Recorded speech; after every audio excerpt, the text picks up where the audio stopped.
सोचो दो लोग हैं जिन्होंने खुद से ये प्रॉमिस किया है कि अगले 5 सालों तक वो अपनी लाइफ को एक बैटलफील्ड की तरह लड़ेंगे और कुछ करके दिखाएंगे। दोनों ही स्मार्ट हैं, टैलेंटेड हैं, दोनों के पास ही फाइनेंशियल नॉलेज भी है। बट अगले 5 साल बाद जब दोनों एक दूसरे से मिलते हैं तो पहला इन 5 सालों में करोड़ों का एम्पायर बना चुका होता है एंड दूसरा अपनी लाइफ का भी सिर्फ सेकंड बड़ा स्टेप लेता है, जो कि है जॉब से हटकर बिजनेस की तरफ स्विच करना, क्योंकि अब जाकर उसके पास में इतना पैसा हुआ है कि वो कोई बिजनेस शुरू कर पाए। बट पहले वाले ने ऐसा क्या कर दिया? डोंट फॉरगेट, दोनों के पास ही फाइनेंशियल नॉलेज भी थी। तो क्या लक ने उसका साथ दिया? नहीं, हार्डवर्क वो तो दूसरे ने भी पूरा किया था। फर्क था बेसिक फाइनेंशियल नॉलेज और ब्रूटल फाइनेंशियल नॉलेज का। वो ब्रूटल फाइनेंशियल नॉलेज जिन्हें हर कोई फॉलो नहीं कर पाता, पर जो भी इस रास्ते पर चल पड़ता है वो नो डाउट आम लोगों से कहीं जल्दी सक्सेस अचीव कर पाता है। जस्ट लाइक इस पहले पर्सन की तरह। ये वो रूल्स हैं जो तुम्हारे कंफर्ट जोन को तोड़कर तुम्हें वेल्थ के वॉर जोन में फेंक देते हैं, जहां आपके पास सिर्फ 2 ऑप्शंस होते हैं, या तो एक्शन लो या परिणाम भुगतो। आज मैं तुम्हें वही बैटलफील्ड का मैप दिखाने वाला हूँ, और अगर तुमने इस मैप को समझ लिया तो पैसा तुम्हारे लिए एक चॉइस बन जाएगा, मजबूरी नहीं। तो ठीक है, फिर शुरू करते हैं। नंबर 1, जो दोस्त आपको पैसा बनाने से रोके वो दोस्त नहीं, दुश्मन है। देखो, मैं तुमसे एक कड़वी बात बोलने वाला हूँ। जो लोग तुम्हें बोलते हैं कि भाई पैसा सब कुछ नहीं होता, एंजॉय करो, जिंदगी एक ही है यार, वो तुम्हारे दोस्त नहीं, तुम्हारे फाइनेंशियल दुश्मन है। और बुरा मत मानना, शायद वो जानकर ऐसा नहीं कहते, लेकिन उनकी सोच तुम्हें उस रास्ते पर लेकर जा रही है जहां तुम वेल्थ कभी नहीं बना पाओगे।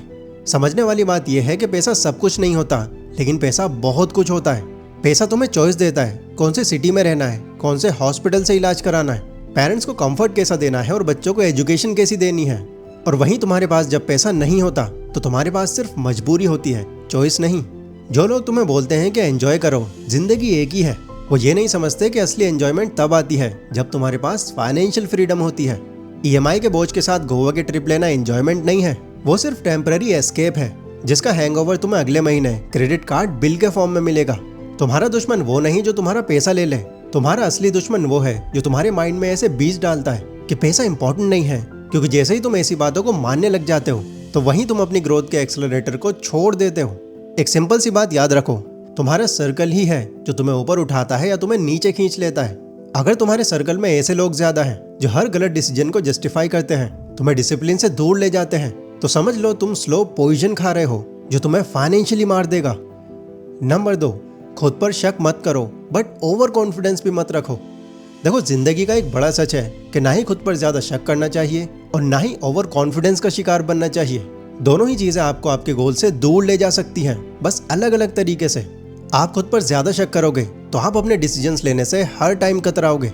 आप सोचते रहोगे कि यार पता नहीं ये मैं सही कर भी रहा हूँ या नहीं, लोग क्या सोचेंगे, अगर मुझसे गलती हो गई तो।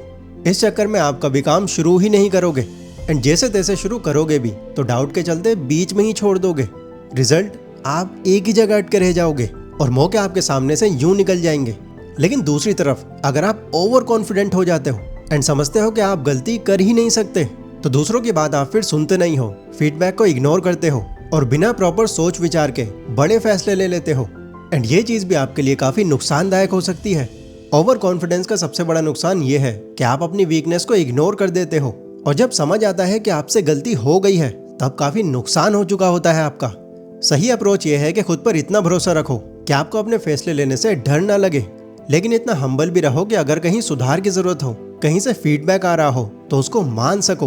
अपनी स्ट्रेंथ और वीकनेस का एक बैलेंस रखो। कामयाब लोग इसी आइडिया को मेंटेन करते हैं। वो अपने ऊपर भरोसा रखते हैं, पर साथ में सीखने और सुधार करने का एटीट्यूड कभी नहीं छोड़ते।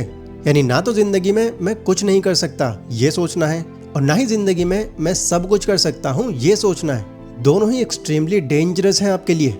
असली जीत तब होती है जब आप खुद पर भरोसा रखते हो, लेकिन हर दिन सीखने के लिए ओपन भी रहते हो। नंबर 3, तुम्हारी लाइफस्टाइल एक स्कैम है। तुम्हारी लाइफस्टाइल तुमसे छुपके तुम्हारा पैसा लूट रही है, और सबसे बड़ी बात, तुम खुद खुशी खुशी इस स्कैम का हिस्सा भी बन रहे हो। देखो, जो भी पैसा तुम स्टेटस दिखाने में लगा रहे हो, ब्रांडेड कपड़े, आईफोन का लेटेस्ट मॉडल, 5 स्टार होटल में खाना, या इंस्टाग्राम पर लाइक्स लेने के लिए पिक्चर परफेक्ट वेकेशंस, ये धीरे धीरे तुम्हारा पैसा ड्रेन कर रहे होते हैं। और इसका अंदाजा तुम्हें खुद भी है, बट फिर भी हम इसको इग्नोर कर देते हैं, क्योंकि हम सब एक इनविजिबल कंपटीशन में फंसे हुए हैं। अपने दोस्त, अपने रिलेटिव्स या किसी से भी ज्यादा कूल बनने का कंपटीशन। और इस रेस में पैसा तुम टाइम से पहले खर्च कर देते हो। बट वेल्दी लोग इस ट्रैप में नहीं गिरते, क्योंकि वो समझते हैं कि स्टेटस का असली मतलब तुम्हारे कपड़ों या तुम्हारे गैजेट में नहीं, तुम्हारे बैंक बैलेंस और तुम्हारी फ्रीडम में है। ये जो ब्रांडेड लाइफस्टाइल है, ये तुम्हारे अंदर एक फेक सक्सेस पैदा करती है। तुम्हें लगता है कि तुम जीत रहे हो, लेकिन असली गेम में तुम पीछे जा रहे हो। स्टेटस के लिए पैसा खर्च करना ऐसा है जैसे आपको एक बीज मिला, पर आपने उसे पेड़ बनने का मौका ही नहीं दिया और उस बीज को ही खा लिया। वेल्दी बनने का सिंपल रूल है, अपने पैसों को ऐसी चीजों में लगाओ जो तुम्हें पैसा बना कर दें, ना कि ऐसी चीजों में जो तुम्हारी भरी जेब भी खाली कर दें।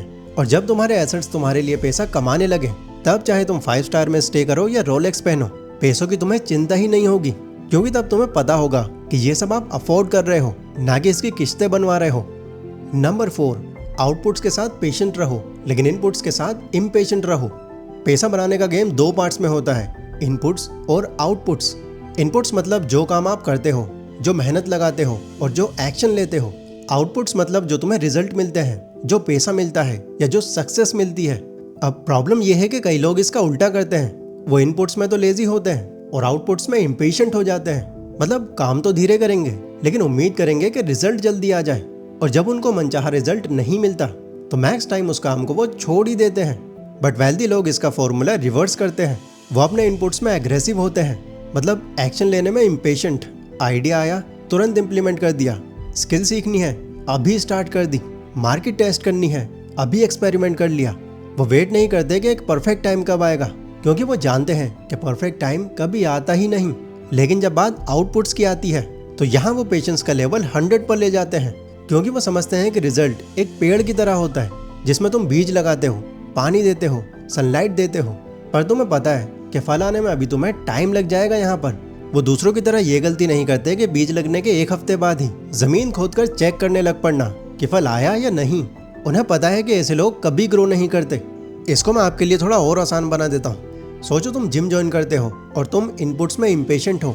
तुम आते हो और फुल एनर्जी के साथ वर्कआउट करते हो, डाइट फॉलो करते हो, ट्रेनिंग प्लान बनाते हो, लेकिन तुम्हें पता है कि मसल बनने में लगभग तुम्हें 6 महीने तक भी लग सकते हैं। तो आउटपुट्स के लिए तुम पेशेंट हो। अब तुम 6 महीने में अपने रिजल्ट्स देखकर खुश होते हो। वहीं दूसरी साइड एक बंदा है जो इनपुट्स में लेजी है, कभी वर्कआउट किया, कभी छोड़ दिया, बट आउटपुट्स में इम्पेशेंट है। 1 महीने में ही बोल देता है, यार मुझ पर जिम काम ही नहीं कर रहा, इतने टाइम से आ रहा हूँ, बॉडी तो बन ही नहीं रही, छोड़ो कुछ और देखता हूँ। तो गैस करो यहाँ कौन जीता? आप। वेल्दी बनने का सीक्रेट सिंपल है, काम करने में जल्दी करो, लेकिन काम का रिजल्ट आने का वेट करो शांति से। हर दिन अपने इनपुट्स पे काम करो जैसे कल ही पैसा आने वाला है, लेकिन आउटपुट्स का इंतजार करो जैसे तुम्हारे पास पूरा डिकेड बाकी है। नंबर 5, तुम्हारा नेटवर्क ही तुम्हारी नेटवर्थ है। देखो एक बात आप समझो, पैसा सिर्फ आइडियाज से नहीं बनता, पैसा बनता है आइडियाज प्लस राइट लोगों के कॉम्बिनेशन से। तुम्हारे पास दुनिया का सबसे अच्छा आइडिया भी हो सकता है, लेकिन अगर तुम्हारे पास उस आइडिया को सपोर्ट करने वाले, गाइड करने वाले या उसमें इन्वेस्ट करने वाले लोग नहीं हैं, तो वो आइडिया तुम्हारी नोटबुक से कभी बाहर नहीं निकलेगा। मैं तुम्हें एक सिंपल सी बात समझाता हूँ। जब तुम अपने आसपास के लोगों को देखते हो, तुम उनके जैसा सोचने लगते हो, उनके जैसा बोलने लगते हो, उनके जैसे फैसले लेने लगते हो। अगर तुम्हारा सर्कल बस टाइम पास और गॉसिप करने वाले लोगों का है, तो तुम्हारी आदत भी वैसी ही बन जाएगी और ग्रोथ वहीं अटकी रहेगी तुम्हारी। लेकिन अगर तुम्हारा सर्कल एम्बिशियस, स्किलफुल और पॉजिटिव लोगों का है, तो तुम ऑटोमेटिकली उनके लेवल का सोचने लगोगे।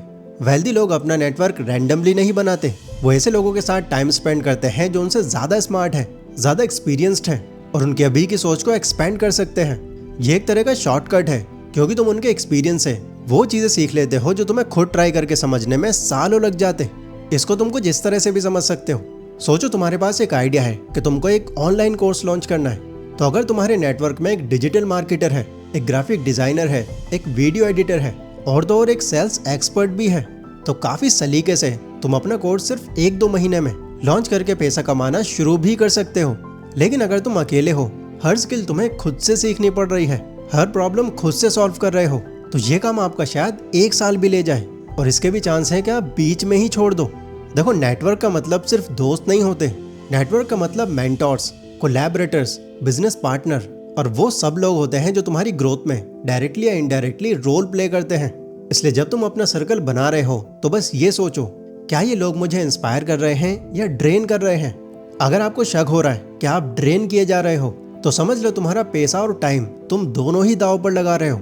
याद रखो, अकेले तुम सिर्फ शुरुआत कर सकते हो, अगर तुम्हें मैसिव ग्रोथ पकड़नी है तो दूसरे लोगों की बैक तुमको चाहिए ही होगी। सो आई होप यहाँ तक आपको काफ़ी कुछ नया सीखने मिला होगा।